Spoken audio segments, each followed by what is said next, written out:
Episode 285 आ गए देवदत्त।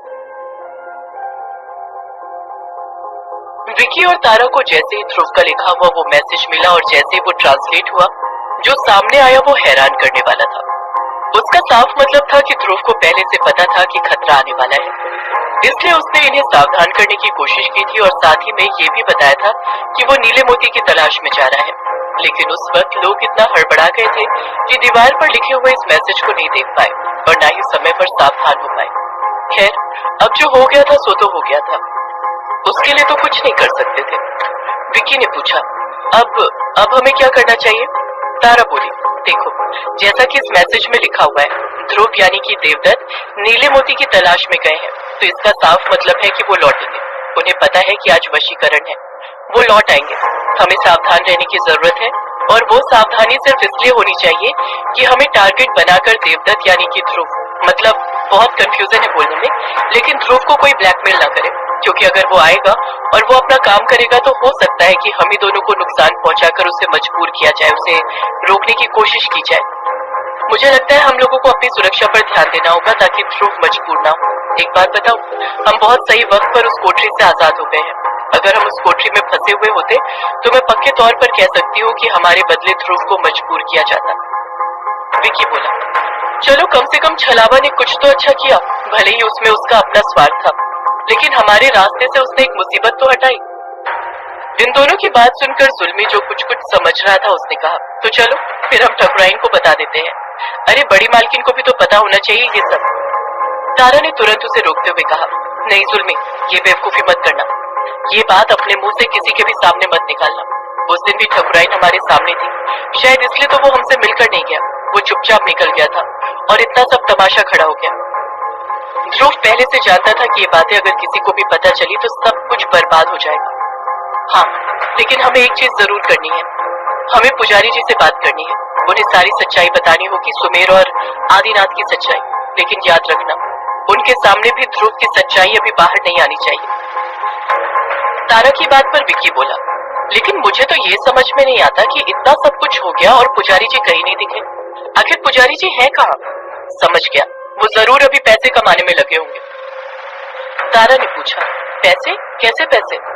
विकी बोला, अरे वही दूसरे गांव में जो अनुष्ठान चल रहा है, जहाँ वो आते जाते रहते हैं। उन्होंने सोचा होगा कि यहाँ तो सब कुछ हो ही रहा है, सुमेर और आदिनाथ जी सबके करता धरता बन ही गए हैं, तो वो इस सब में क्यों पड़ेंगे? अपना नुकसान भी नहीं करना था, इसलिए वो जरूर वहीं होंगे। तारा ने कहा, कुछ भी बोलते हो विकी, चलो पहले मंदिर चलकर देखे तो सही, अगर नहीं होंगे तो उनके शिष्य को तो बताकर आए कम से कम। विकी ने कहा, हाँ चलो, लेकिन मुझे तो समझ में नहीं आता कि ये पुजारी जी मोबाइल क्यों नहीं रखते, एटलीस्ट जब काम पड़े तो उनसे बात तो की जा सके। जुल्मी बोला, पुजारी जी बहुत चालाक है, उनको इतना सीधा ना समझो। पुजारी जी इसलिए फोन नहीं रखते हैं क्योंकि वो कहीं भी रहे तो तुम जैसा कोई उन्हें बार बार फोन करके तंग ना कर सके।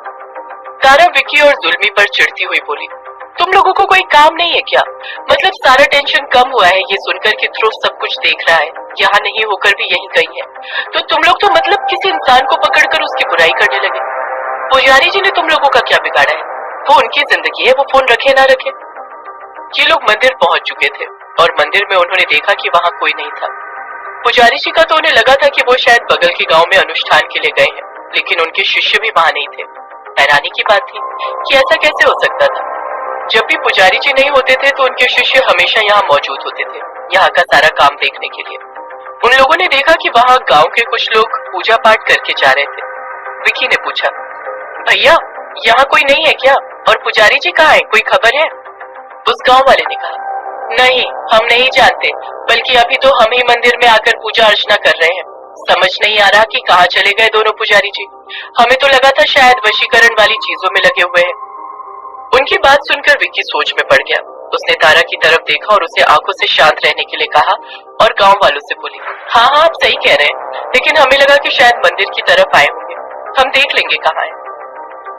उस आदमी के जाने के बाद तारा हैरानी से बोली, ये क्या हो रहा है? पुजारी जी और छोटे पुजारी जी दोनों ही गायब हैं। मतलब पुजारी जी का एक बार ये भी सोचे कि वो बगल के गांव में गए हैं, तो फिर छोटे पुजारी जी कहाँ हैं? विकी ने जुल्मी से पूछा, जुल्मी तुझे कोई आइडिया है कि पुजारी जी अनुष्ठान में कहाँ गए हुए हैं? जुल्मी बोला, हाँ, यहाँ हमारा नदी है ना, नदी के उस पार ही, यहाँ से तकरीबन 20 किलोमीटर होगा। विकी बोला।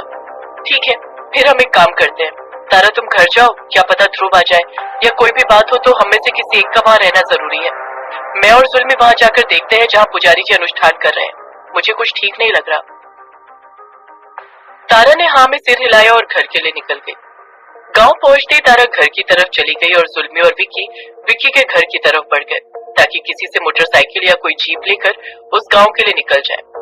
जल्द ही जुल्मी ने अपने एक दोस्त से उसकी मोटरसाइकिल ली और विक्की के साथ निकल गया। इधर हवेली में ठकुराइन तो अपने होशो हवास खो ही बैठी थी क्योंकि वशीकरण नहीं हो पाया जिससे बंजारन कैद हो पाती, और उल्टा जिस बात का उसे डर था कि उसका बेटा बंजारन को काबू में करने की कोशिश करेगा, इसमें भी वो सफल नहीं हो पाई, बल्कि सुमेर तो पूरी तरीके से इन सब में इन्वॉल्व हो चुका था। एक तरफ अब उसे डर सता रहा था कि अगर बंजारन सुमेर की कैद में नहीं आई तो वो उन दोनों के लिए खतरा बनेगी, और अगर बंजारन सुमेर की कैद में आ गई तो भी सुमेर बेकाबू हो जाएगा, और ये दोनों ही कंडीशन में ठकुराइन की हार थी। तभी उसने देखा चेरी अपना सामान बांधकर निकल रही थी। जाती हुई चेरी ने ठकुराइन की तरफ देखा।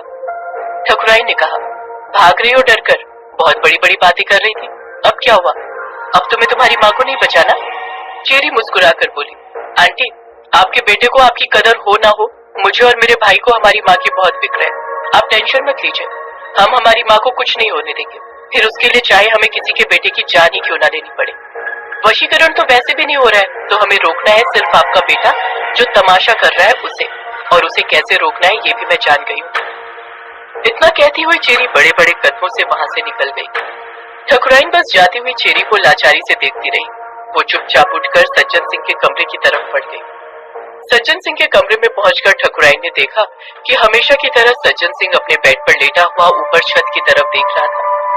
ठकुराइन ने कमरे के दरवाजे को बंद किया और कुर्सी खींचकर सज्जन सिंह के बिस्तर के पास बैठ गई।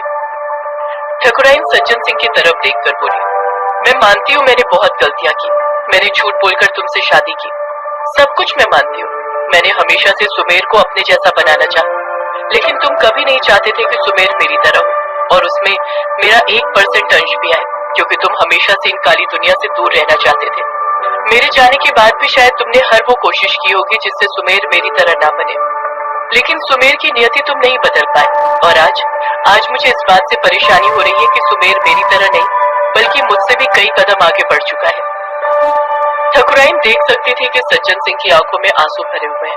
ठकुराइन ने एकदम से सज्जन सिंह के हाथों को थामा और बोली, हमारे बेटे की जान को खतरा है ठाकुर, कुछ करो, उसे बचाओ, और अगर उसे खतरा नहीं भी हुआ ना तो फिर वो सबके लिए खतरा है, सब कुछ खत्म हो जाएगा ठाकुर, कुछ करो। लेकिन सज्जन सिंह लाश की तरफ पड़ा रहा और एकदम से ठकुराइन चीखती हुई बोली, कब तक यूं लाश की तरफ पड़े रहोगे? या तो तुम मर जाओ ताकि हमें मुक्ति मिले, और नहीं तो उठो, कुछ करो सुमेर के लिए। दूसरी तरफ चेरी अपना सामान लिए छलावा के दरवाजे तक पहुंच चुकी थी। छलावा जो शायद चेरी का इंतजार कर रहा था, उसने कहा, आ गई तुम, जल्दी सामान रखो और चलो मेरे साथ। चेरी ने कहा, कहाँ जाना है?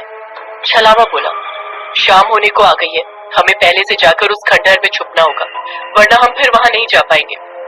चेरी ने कहा, कोई फायदा नहीं है, सुमेर और आदिनाथ अब तक वहां से नहीं निकले हैं। छलावा हैरानी से बोला, क्या? ऐसा कैसे हो सकता है? नौकर तो बोल रहा था। चेरी बहुत आराम से बोली, वो भी एक माया थी आदिनाथ की।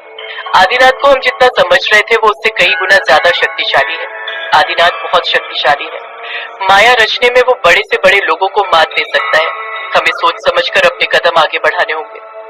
आदिनाथ जानता था कि वो या सुमेर अगर एक बार उस खंडहर से बाहर आएंगे तो उनके लिए समस्या होगी, इसलिए वो कल ही पूरी तैयारी के साथ उसमें घुसे हैं, और मुझे नहीं लगता कि जब तक उनका काम होगा तब तक वो बाहर आएंगे। छलावा बोला, तो हम क्या करें? मतलब तुम ये कहना चाहती हो कि हम हाथ पर हाथ धरे बैठे रहे? चेरी ने कहा, नहीं छलावा, हम हाथ पर हाथ धरे नहीं बैठे रहेंगे, बल्कि हम सुमेर के दिमाग को काबू में करेंगे। तुम सुमेर तक पहुंच सकते हो, हमारा शरीर वहां नहीं पहुंच रहा है, लेकिन हमारी दिमागी तरंगे वहां पहुंच सकती हैं। मेरा मतलब है तुम्हारी दिमाग की तरंगे। छलावा ने कहा, वो तो तुम भी कर सकती हो सुमेर के सपनों में जाकर। चेरी ने कहा, अच्छा, और सुमेर वहां उस क्रिया के बीच में आराम से गद्दा और तकिया लगाकर सो रहा होगा। तुम समझो छलावा, मेरी शक्ति सपनों तक है, तुम कभी भी किसी के भी दिमाग में पहुंच सकते हो। छलावा ने कहा, तुम ठीक कह रही हो, हमें चलना चाहिए। शाम हो चुकी थी। गांव में बिल्कुल सन्नाटे का माहौल था। सबको पता था कि आज वशीकरण की प्रक्रिया होने वाली है और हर किसी के दिल में एक डर था।